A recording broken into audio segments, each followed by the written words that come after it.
Okay, we're back on this 2016 Ford Explorer XLT, and this is the second video posting. You got to look at the first one I just posted a few minutes ago. You can see my temperature sensor. You can't see my other temperature sensor. Did it fall over? But it's right there on the seat. I'm taking the, oh no, I moved it out of there. Where did I move it? Oh, it's in, I think it's in my car. I don't know where the hell it is. I lost it. Oh, no. I'm taking, because I have it on recycle, I have it right down there. So I'm taking the temperature of the air that's going back into the car, or back into the recycle mode. So we're about 15 minutes later. It's getting cooler. It's down to 87, 85 degrees. It's actually even out here when you take the temperature out here. It's a hot day out here. It's not just the air rolling around in front of the temperature sensor. It's a little breezy out here on this one. So we're at 20, and it's going between 185 and 195, back and forth a little bit. So if we look over here on one of these nice little pieces of paper that guys like to follow, we're at 85 degrees. We're not going to say 87. We're not going to say 88. We're going to say 85. My high side pressure should be 225 to 250. That doesn't look right. Okay, so then that means this magnificent, super duper piece of paper that just makes you diagnose everything and tell if the system's full. We're going to look at the low side. So at 85 degrees, I should be 45 to 55. Oh my God, it must be broken. Let's see. Low range, low side pressure is low, high side pressure is low.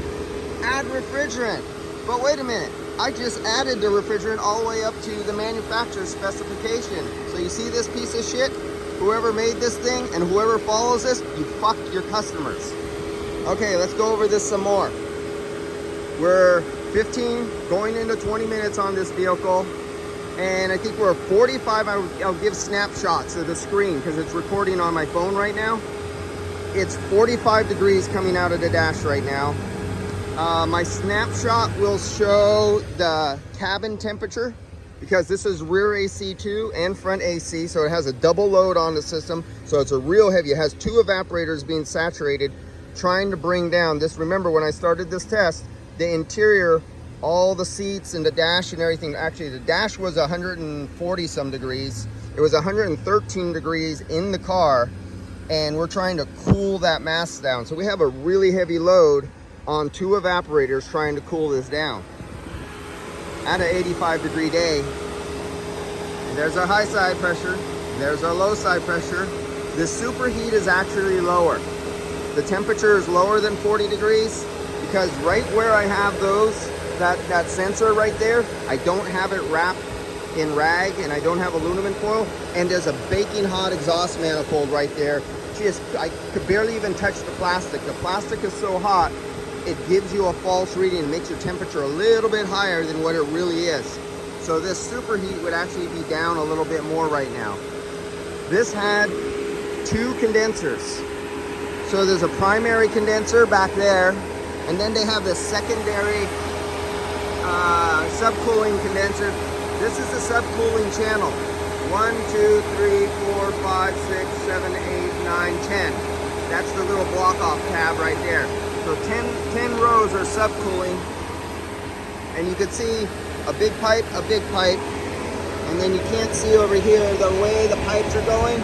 They go into each other from the rear condenser, and then they come to the front condenser for make another pass or two, and then come to the lower one, 10 channels over, 10 refrigerant passages, subcool, and then it goes to the system to delivered to two expansion valves.